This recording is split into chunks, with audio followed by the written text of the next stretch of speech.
This message comes from Bombas. Comfy footwear is the last thing you want to worry about this summer. Bombas sandals and slides are perfect for beach days, barbecues, and everything in between. Go to bombas.com/NPR. This is Planet Money from NPR. Over the last few months, U.S. China trade relations have been kind of bizarre. It is unclear what these two countries are even trying to accomplish. There was President Donald Trump's big tariff announcement on April 2nd. Then China retaliated. Then Trump retaliated for that retaliation. For a while, the U.S. put tariffs of at least 145% on Chinese goods coming into the U.S. China then put 125% tariffs on U.S. goods. The rhetoric from both sides got pretty heated. Here's President Trump. Our country and its taxpayers have been ripped off for more than 50 years, but it is not going to happen anymore. It's not going to happen. And in China, the Ministry of Foreign Affairs put out this almost like political campaign video. The narrator is saying the U.S. has stirred up a global tariff storm. You see lightning and a protest march. And then he's like, history has proven compromise won't earn you mercy. Kneeling only invites more bullying.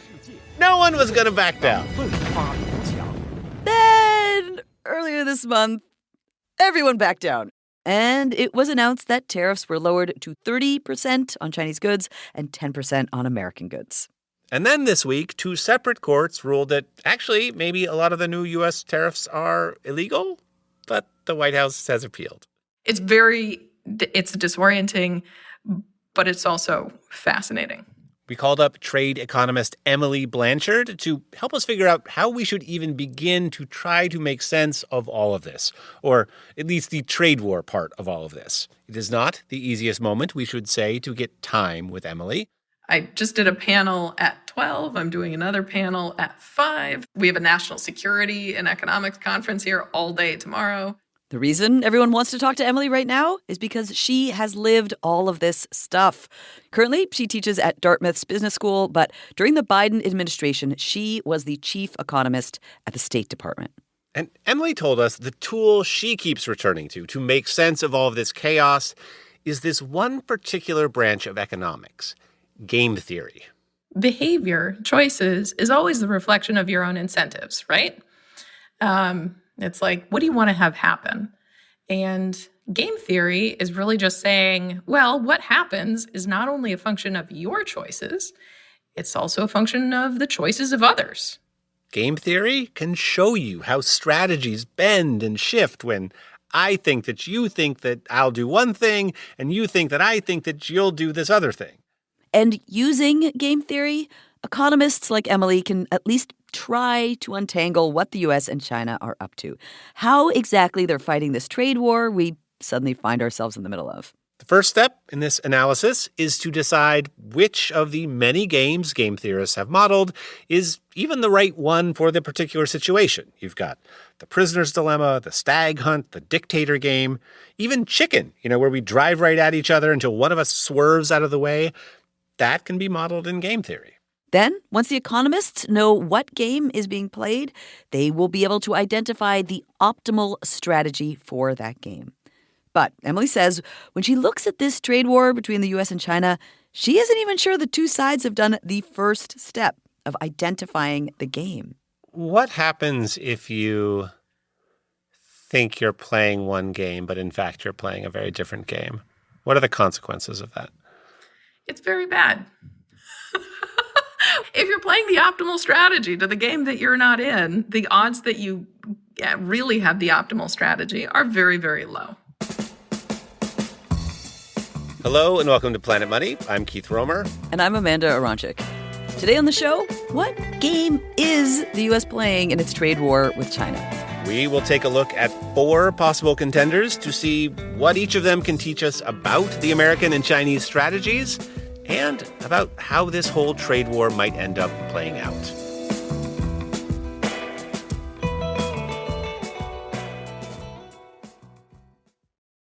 This message comes from Bombas. Comfy footwear is the last thing you want to worry about this summer. Bombas sandals and slides are perfect for beach days, barbecues, and everything in between. Go to bombas.com/NPR. This message comes from BetterHelp. People talk about mental health more openly now, but asking for help can still feel hard. BetterHelp's 2026 State of Stigma report surveyed 2,000 Americans and found that 85% believe getting support is wise, yet 74% say society discourages people from doing so. Don't let stigma stand in the way of support. Start therapy with BetterHelp. Visit BetterHelp.com/NPR. The Emmy nominations are here. We're unpacking record-breaking nominations for Hacks, plus a big day for The Pit and newcomers like Widow's Bay. We'll talk about some snubs and make some early predictions of who will win. Listen to Pop Culture Happy Hour via the NPR app or wherever you get your podcasts. When Emily Blanchard was the chief economist at the State Department, she had a front row seat to how America's trade strategy was worked out.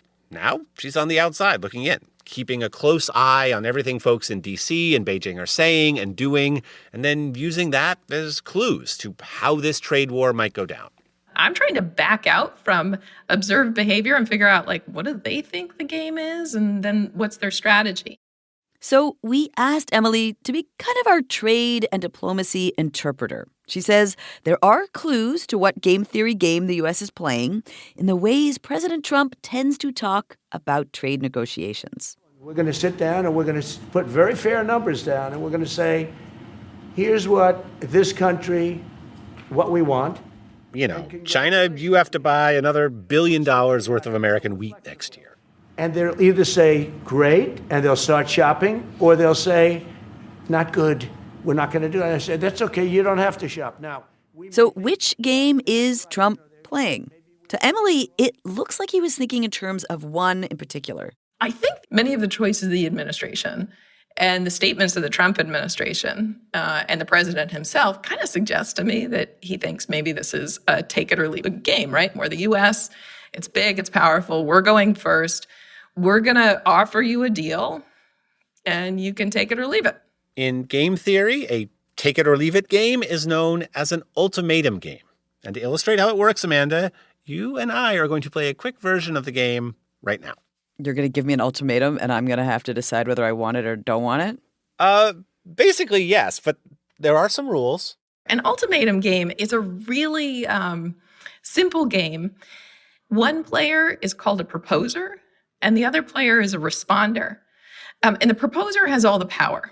Okay, Amanda, in our game, I will be the proposer, you will be the responder. Make sense? Yes, I will respond to your offer. Right. So before we started recording, I had our executive producer, Alex Goldmark, Venmo me $100. Actual dollars. Yeah. And so now as the proposer, I have to decide how much of that $100 I'm going to offer to you, how much I'm going to keep for myself. And this is where you, as the responder, have a little bit of power in this game. You're going to have one choice. Uh-huh. You can either accept the offer I give you, and we both get to keep our shares of the money, or you can reject the offer, and neither of us gets anything. And I have to Venmo the whole $100 back to Alex.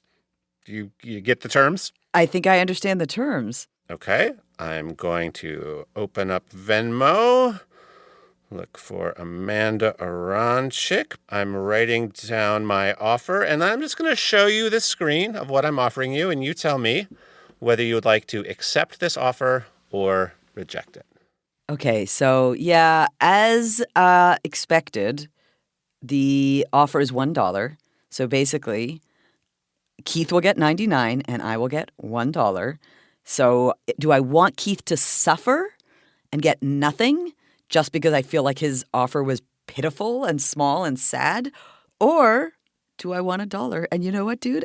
I'll take the $1. I didn't have $1 5 seconds ago. Now I'm going to have $1. I'll take it. A very Planet Money response. Pay Amanda Aronczyk. What's this for?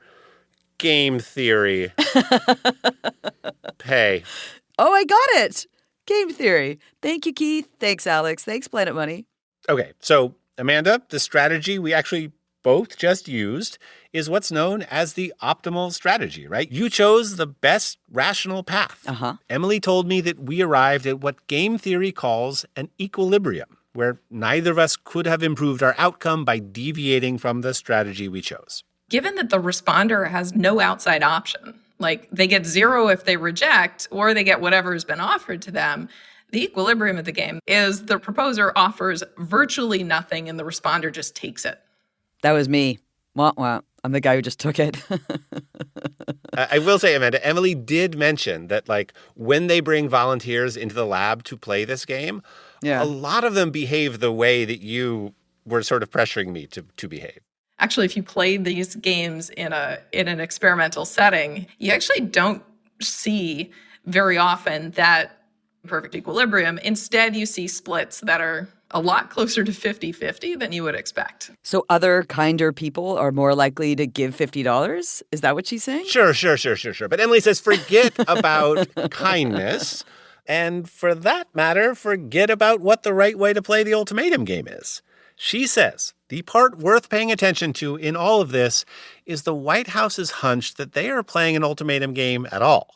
Crucially, it's assigned itself the role of proposer. Right? We have all the power, you have none. I actually don't think that's really the game that we should be playing or that we are playing, because there's more to it than that. Yeah, if it really was an ultimatum game, the U.S. could have just said to China, here are all the things we want. You have to crack down on fentanyl and intellectual property theft and, buy more soybeans. And in exchange, we will keep our tariffs low. And China would have had to take that deal or leave it. But that is not what they did in real life, right? China fought back. They jacked up their own tariffs. And because China had the ability to fight back, unlike me in your sneaky game, they could do more than just take it or leave it. The trade war was never really an ultimatum game at all. Exactly. So let's consider some other possibilities. So far, we've been thinking about this mostly from the U.S. perspective, but the whole point of game theory is that there are two sides to this interaction. And now we're going to look at things from the Chinese side of things. For that, we reached out to China expert Yoon Soon. The most commonly used framing from media, from experts, is a game of chicken. Yoon is the director of the China program at security think tank, the Stimson Center. In a game of chicken, the model is two people in cars driving as fast as they can at each other and daring the other one to get out of the way. That's the metaphor? That is a metaphor, and that's what we basically saw for the first half of April when U.S. escalated the tariff and the Chinese countered, and then U.S. escalated the tariff again and the Chinese countered again. So neither side was willing to concede. Keith, are you going to make me play a game of chicken against you? Because I'll win. I checked with HR. We're actually not allowed to, so we are going to skip that one. Fair. Yoon says thinking of the U.S.-China trade war as a game of chicken makes the most sense when you are focused on the two leaders involved. It's really important politically for both Donald Trump and Xi Jinping to be perceived in their own countries as these strong men who are never going to back down. And the first one to blink or to appear soft is going to lose a lot of the leadership credibility that they prioritize. But Yoon says Trump and Xi playing chicken with each other does not capture everything that is going on here. In part, that's because chicken is what's called a one-shot game, right? You play it once. Someone veers off to the side or the two cars crash into each other, and then the game is over. But looking at the long run, I think this is not just a game of chicken, because game of chicken by default is a temporary or a short ephemeral state. I think a more accurate description is, in fact, a war of attrition. And in a war of attrition, importantly, there are a lot of turns. Time passes. The risk isn't so much one big smash up as it is slowly bleeding away all of your resources. The strategy here comes down to two big factors. The first is how valuable it is to you to come out ahead. Seems clear that both the U.S. and China really want to win this trade war. Right. So then you look at the second factor, which is how much it costs each side to keep playing the war of attrition game, how much damage they can take and for how long. And Yoon says this is where the analysis of which country can better survive this trade war gets really interesting. Going into the trade war, there was a conviction on the U.S. side that because the Chinese economy is weak, And Chinese economy has been very reliant on export to generate growth, that we're going to prevail. The Chinese are going to fold because they cannot afford a sustained trade war or sustained high tariff, which will essentially kill their export to the United States. Because, yes, growth had slowed in China, the housing market had crashed, unemployment was up. But Yoon says, in a lot of ways, China was actually super well prepared for a trade war of attrition. This is not the first time they have to deal with a trade war with Trump administration, right? The last round of trade war, in fact, started in 2018. And some of those tariffs have still remained in effect as of today. And the Chinese have been preparing for this war of attrition kind of ever since. The Chinese government very intentionally rebuilt supply chains for goods that Chinese consumers rely on so that the country would be less vulnerable to trade restrictions. And Chinese companies have gotten way more savvy at getting around U.S. tariffs by moving some of their production to intermediate countries like Vietnam or Mexico, where tariffs are lower, and then shipping to the U.S. from there. Or, Yoon says, look at the different roles China and the U.S. play in each other's economies. On the U.S. side, giant trade barriers create a supply shock. Where's all our stuff going to come from? On the Chinese side, they create a demand shock. Who's going to buy all the stuff we make? And those shocks play out on different timelines. I think the shock for the Chinese economy is much longer term because they will realize gradually that, oh, wait a minute, our export industry is gone. Or all these factories that used to export to the U.S. market, that is gone. But those impacts are not immediately felt. So, in fact, when I was in China in April, people were living their lives as normal. Finally, Yoon says, if you want to understand which country was in a better place to win a war of attrition, look at the difference in how the U.S. and China are set up politically. I feel that if U.S. is engaged in a competition with China in terms of domestic resilience, I think China is always going to have an advantage because it is an authoritarian state. The Chinese government keeps pretty tight control over the media, so less overt criticism of their policies there, and less super visible pushback from the Chinese people. I think the Chinese public opinion is going to exert so much less pressure on Beijing in terms of changing the course of this head-on collision, if you will.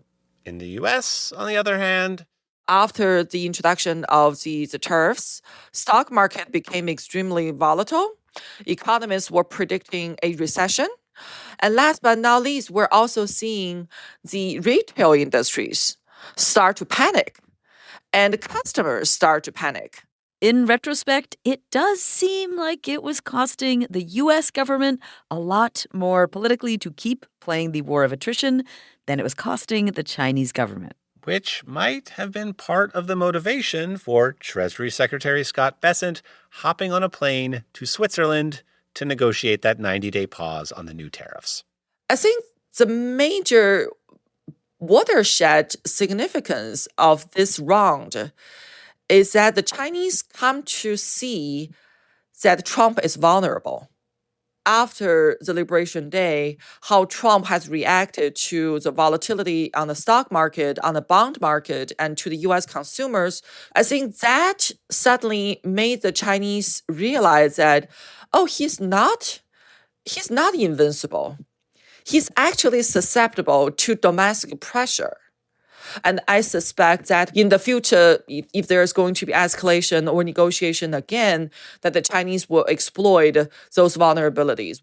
Yoon sees this 90-day pause as something like a temporary ceasefire. She doesn't think either side wants to pull out the 100+% tariffs again, but she also thinks there will be lots more little escalations in different sectors of the economy while the two countries try to find a way to win the game.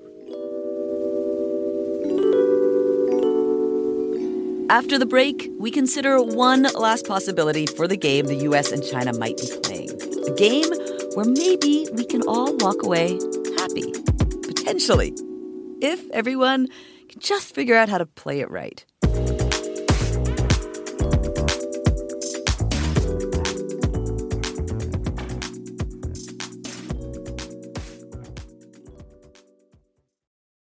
This message comes from Bombas. Comfy footwear is the last thing you want to worry about this summer. Bombas sandals and slides are perfect for beach days, barbecues, and everything in between. Go to bombas.com/NPR. The NPR network has always been powered by the people it serves, not by shareholders or special interests, but by people like you and me who believe in a free and independent press. We're approaching 1 year since Congress eliminated federal funding for public media. Together, we continue the kind of journalism that we, the public, rely on. Please support this work today at plus.npr.org. This week on Wait, Wait, Don't Tell Me, we talked to legendary musician Jason Narducy about being in a punk band when he was just 11 years old. We broke up when I was 12. And, I just felt like I needed to go through puberty without band drama. Don't miss our full conversation and the rest of our games. Listen to the Wait, Wait, Don't Tell Me podcast in the NPR app or wherever you get your podcasts. Up to this point, all the games we've been talking about, the ultimatum game, chicken, the war of attrition, they are games where one player wins and the other player loses. They often play out as zero-sum games. But trade economists like Emily Blanchard like to model trade using a different game. A game that shows how two countries cooperating on trade can actually be good for both sides. The aggregate pie, and both you and me individually, we will both be better off if we cooperate. So that's viewing trade and economic interaction as positive sum. The game economists turn to over and over again to model this is called the prisoner's dilemma. In the prisoner's dilemma, you have this potential for win-win games. Okay, the prisoner's dilemma works like this. Two people, let's say their names are Keith and Amanda, are arrested for a bank robbery that we did, in fact, commit last weekend. Good job, us. The cops have caught us, though, and they pull us into separate rooms, right? And they interrogate us individually on our own. You know what? I'm going to throw you under the bus because of that whole dollar thing. I would not have told me that ahead of time, but all right. Each of us in this game has a choice, right? We are the prisoners who are facing a dilemma. Either we can blab to the police about what we know about what happened, or we can stay totally silent and we don't say a word. Amanda, as you might imagine, you and I are going to go ahead and play this game right now. I'm going to give you the terms. You ready? Yeah, I'm ready. So again, this is going to be about money. Okay. If we both stay silent and don't tell the police anything, we get the lower sentence. And that means we each have to Venmo Alex Goldmark $10. Or if one of us rats the other one out and the other one stays silent, the ratter-outer goes scot-free, pays nothing to Alex Goldmark, and the one who stays silent has to pay $100 to Alex Goldmark. And then in the last case, if we both rat each other out, we both have to Venmo Alex $30. Got it? Okay. So I want you on a piece of paper in front of you. Oh, interesting. To write down either ride or die or snitch. That's. Those are, now we have characterized my options. Mm-hmm. All right, let me think.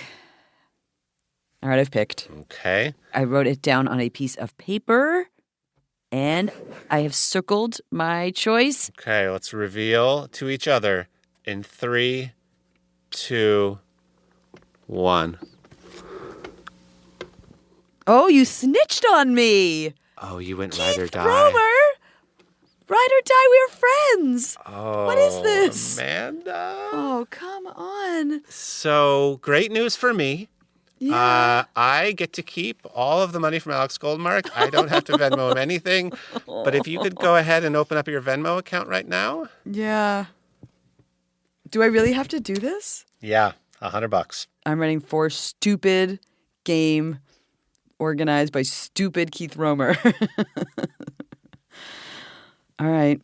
There. Wow. I'm not sure I want to keep working on this episode. Let's let the feelings simmer down and let's look at this through the lens of game theory. Fine. Emily Blanchard says, according to game theory, one of us played the optimal strategy and one of us thought they were being a good person and your friend. Okay, whatever. The classic prisoner's dilemma, it's pure strategy. It's nobody cooperates with each other. Everybody steps on everybody else's toes. Which, Amanda, you will remember is what I did, but not what you did, right? Because I knew that if you, weren't loyal to me, I was risking sending Alex $100, whereas if I ratted you out, the worst that could happen to me is that I have to send him $30. Or in this case, because you're a nice Canadian, I sent $0. And you should have known that about me, theoretically, in game theory. So, Amanda, if we can, let's bring the game back from Keith and Amanda to the U.S. and China. Fine, whatever. Emily says there is one very important difference between the version of the game you and I just played and the one she thinks the U.S. and China are playing, where they have to decide whether or not to cooperate with each other. And that difference comes down to the fact that the U.S. and China are not just playing this game once against each other. They are playing it over and over, day after day, month after month, year after year. It's a game that goes on forever. So once you go through stage, we'll call it the 2025 version of the game. Next, you have the 2026 version of the game and the 2027 version of the game. And game theory solves the game in a very different way when the game never ends. When you move to a repeated game structure, then you've got a threat, right? Which is, not only will I not cooperate with you today, I will not cooperate with you forever. You do something nasty and act in your naked self-interest at my expense, I'm going to punish you for the rest of all time. But if one of us acted like a good person who was friends with the other person, and then the other meaner person followed that good person's lead, both of them would be better off than if we just kept doing mean-spirited things back and forth. Keith? I see what you did there. And that is why, for trade economists, the prisoner's dilemma is basically a game about cooperation. So you think about large countries and, there's a win-win where we have low tariffs with each other and a lose-lose where we're both putting high tariffs on each other. And so that maybe is what happened when Treasury Secretary Scott Bessent went to meet those Chinese officials in Geneva. I think that's basically what they said in Switzerland, is this is kind of a lose-lose. Could we put these tariffs on pause while we find a better way to get to maybe not a win-win, but a lose less? So, reasonable approach. But that still leaves the puzzle of why the White House took this incredibly disruptive month-long trade war round trip in the first place, from 30% tariffs on China to 145% tariffs, and then back down to 30% again, or whatever the courts ultimately say Trump can legally do. If on April 1st, the Trump administration had said, so what we're going to do, we're going to threaten to raise tariffs really, really high. And actually, we're going to do it. We're going to make those tariffs crazy high against China. And then they're going to hit us back with their crazy high tariffs. And then bond markets are going to lose their minds and do some pretty scary stuff. And then we're going to lower the tariffs against everybody else. And then we're going to lower the tariffs against China, bringing us back to where we started. That seems like a thing that if you had perfect foresight, you wouldn't do it all to begin with. And why did it play out this way? Emily has a few theories. Theory 1, maybe the administration really did think it was playing an ultimatum game and eventually figured out that, no, it didn't in fact have all the power. Or theory 2, maybe the U.S. did think they were playing a prisoner's dilemma, but they just underestimated what the penalties were for starting a trade war with China. Maybe you don't really know what the costs of an action are for you, so you've got to guess. I think tariffs would be actually not that bad for us. And then you impose tariffs and you get a whole bunch of phone calls from American companies saying these are terrible. And then there is Emily's third theory that says that maybe neither side is even necessarily trying to win the tariff game at all, that the tariff game is just one tiny piece of this much, much larger meta game between the U.S. and China. You might say, well, we're just talking about tariffs right now. Maybe. Or is it trade policy more generally? And then you can back up a little bit further. Is this about trade policy at all? And then it goes from economics to just non-economics. It could go very quickly to geopolitical competition. So there you are. Which means the puzzle of figuring out what game is being played and what the payoffs are and what the best strategy is supposed to be, that puzzle is just exponentially more complicated. It's games within games within games. It's games all the way down. All the way down. Meanwhile, in the tariff game, We've got 74 days left in the latest round, that 90-day pause on the huge U.S. China tariffs. 74 days for the two countries to decide what moves they want to make next.